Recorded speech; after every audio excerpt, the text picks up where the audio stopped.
আসসালামু আলাইকুম আমার প্রিয় বাগানি ভাই এবং বোনেরা যারা যারা আমার ভিডিওটা দেখছেন সবাইকে আমার সালাম।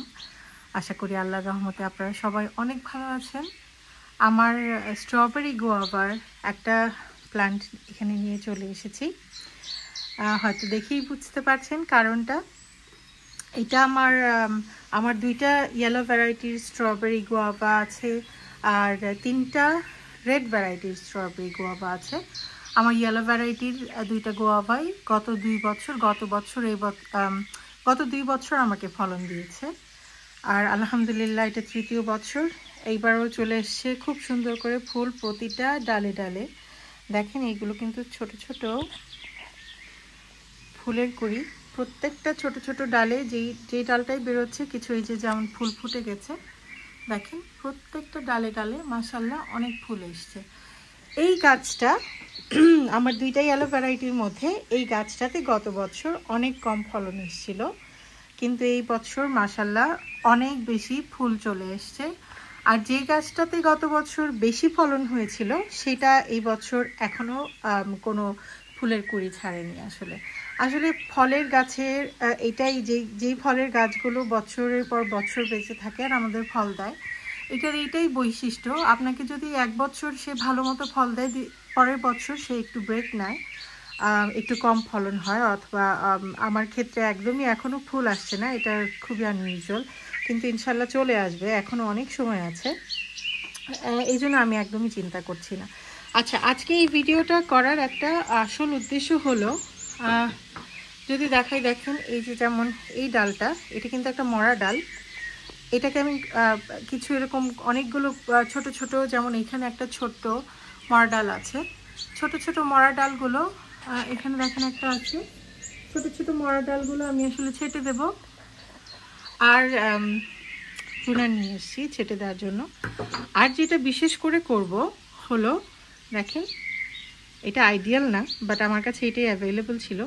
আমি আজকে আমার এই ফুলগুলোকে হাত পরাগায়ন করে দেব। এই নিচেরগুলোকে আমি করছিলাম হাত পরাগায়ন করার যেটা নিয়ম সেটা হচ্ছে আসল সঠিক নিয়ম ফল গাছের, যে একটা ফল গাছের ফুল থেকে দ্বিতীয় একই জাতের যে ফল গাছটা আছে সেটার ফুল, সেই দুইটার ফুল দিয়ে পরাগায়ন করতে হয়। কিন্তু আমি এই ধরেন আমার এই একটা গাছ, এটারই দুইটা ফুল দিয়ে আমি পরাগায়ন করতে সফল হয়েছি গত 2 বছরে। তো আমি জানি যে ওই 2 গাছের ফুল পরাগায়ন করলে অনেক বেশি ফলন হয়, কিন্তু আলহামদুলিল্লাহ আমারও কিন্তু একদম খারাপ হয়নি, কারণ আমার পেয়ারা গাছের ফুলগুলো এক একটা এক এক সময় ফুটেছে, সেক্ষেত্রে আলহামদুলিল্লাহ ভালোই ফলন হয়েছে। এখন আমি যেটা করব, আমি আপনাদের দেখাবো আমি কিভাবে হাত পরাগায়ন করি, কিন্তু এর আগে প্রথমে আমি এই মরা ডালগুলো অফ ক্যামেরায় কেটে নেব। তো আমি চলে আসলাম আমার শুকনো ডালগুলোকে ছেটে। হাত পরাগায়নটা করার আগে আমি আপনাদের সাথে আরেকটা তথ্য শেয়ার করতে চাইছি। দেখেন আমার গাছের পাতাগুলো এমন হয়ে যাচ্ছে, অনেকগুলো পাতা আসলে, এই যে এখানে এই সাইড থেকে মানে মনে হচ্ছে কেমন যেন পুড়ে যাচ্ছে। আরও বেশ কয়েকটা পাতা এমন হয়েছিল, আমি ফেলে দিয়েছি ছিঁড়ে, কিন্তু যে কয়টা আছে আপনাদের দেখাতে চেষ্টা করছি। এই গাছটা তাও মোটামুটি ভালো আছে, কিন্তু এই যে দেখেন যেমন এই পাতাটা, অন্যান্য গাছগুলো যেগুলো আছে সেগুলো অনেক ক্ষতিগ্রস্ত হয়েছে, পাতাগুলো এমন হয়ে গেছে। তো আমি আসলে কয়েকটা গার্ডেনিং গ্রুপ, ফেসবুক গ্রুপের সাথে জড়িত, তার মধ্যে অন্যতম একটা হচ্ছে বাংলাদেশের যে ছাদ বাগান ওইটার। তো ওইখানে একজন ভাইয়াকে একটা চার্ট দিতে দেখলাম, একটা ছবি উনি অনলাইন থেকে সংগ্রহ করেছেন। ওই ছবিটাতে দেখে আসলে আমি দেখলাম পাতার রঙগুলো দেখে, যেটা উনি বলেছেন, এই জিনিসটা যেমন পাতার মধ্যে টিপটা এরকম কালো হয়ে যাওয়া বা সাইডগুলো এরকম কালো হয়ে ড্রাই হয়ে যাচ্ছে, এটার কারণ হলো এটাতে, এই গাছটাতে বোরনের অভাব হয়েছে। তারপর এই যে যেমন এই পাতাটা দেখেন আপনি, ভেইনগুলো দেখা যাচ্ছে, তার মানে এটাতে ক্যালসিয়ামের অভাব হয়েছে। আর আরেকটা দেখেছি যে পটাশিয়ামের, এটা যেমন দেখেন দেখলেই বুঝতে পারবেন যে ক্যালসিয়াম, আরেকটা কি যেন আছে ক্যালসিয়াম, আমি ডেসক্রিপশন বক্সে লিখে দেব। ক্যালসিয়াম, তারপর নাইট্রোজেন, সব মিলিয়ে নাইট্রোজেন না হলে পাতায় পর্যাপ্ত পরিমাণে নাইট্রোজেন না থাকলে পাতাটা এরকম ডার্ক সবুজ হয় না, এরকম যেমন এই পাতাগুলো দেখেন খুবই ভেইক।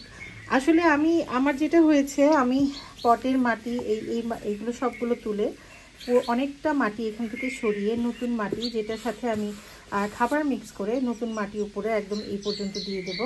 সেটা করি বলে করা হচ্ছে না। বাগানের কাজ করেছি বেশ খানিকটা, তারপর বারান্দা বাগানের তারপর ঘরের ভেতরে বীজ লাগানো থেকে ধরে তারপরে সেগুলো বড় হয়ে যাচ্ছে, ট্রান্সপ্লান্ট করতে হচ্ছে, নতুন অনেক বীজ লাগাচ্ছি, তারপরে বাগানের কিছু ফার্নিচার ঠিক করছি, সব মিলিয়ে। আর গাছে পানি দেওয়া তো আছেই, পানির সাথে সাথে তরল খাবার দিই, সব মিলিয়ে আসলে দেখা যায় যে এত সময় চলে যায়, ব্যস্ততার কারণে আর করে ওঠা হচ্ছে না। আরেকটা দেখেন, আপনার পাতাটা দেখলেই হয়তো বুঝতে পারবেন পাতায় কেমন যেন একটা কসকস ভাব। এটা আসলে আমার পোকার আক্রমণের জন্য হয়েছে। নাগামরিচ গাছটা থেকে এখানে যদি রাখাই, ভীষণ আকারে পোকার আক্রমণ হয়েছে। জুম হচ্ছে না, আচ্ছা জুম ইন করতে গেলে জিনিসটা চলে যাচ্ছে। আচ্ছা সরি, আমার পেছনে যে ঘড়িটা সেটার ব্যাটারিটা নষ্ট হয়ে গেছে, টাইমটা আসলে সঠিক না। এখান থেকে দেখায় আসলে আমি জানি না আপনারা কতদূর বুঝতে পারবেন। পাতার নিচে ছোট ছোট একদম অনেক পোকার আক্রমণ হয়েছে, উপরেও সাদা ছিট ছোট পোকা, মানে খুবই বিরক্তিকর অবস্থা। আমার নাগামরিচের গাছ থেকে সবগুলো গাছে ছড়িয়ে গেছে, আর কোনোভাবেই দমন করতে পারছি না। ঘরের ভেতর গাছগুলো যেহেতু থাকে, আমি কোনো কেমিক্যাল স্প্রে করছি না, কারণ আমার বাচ্চারা থাকে আশেপাশে। তো আমি জানি না আসলে কি করব।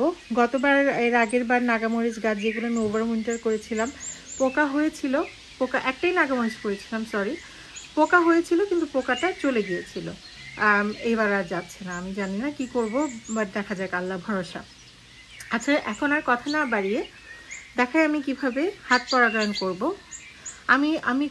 আমি শিওর আপনারা অনেকেই জানেন, দুঃখিত আপনাদের যদি জানা থাকে। আমি আসলে তাদের জন্য ভিডিওটা করছি যারা জানেন না। যেহেতু গাছগুলো আমার ঘরের ভেতর থাকে, এটা সেলফ পলিনেটিং। এটার মানে হচ্ছে এটা যে আপনি যদি হাত পরাগায়ন নাও করেন, পলিনেশন নাও করেন, তারপরেও ফ্রুট সেট হবে।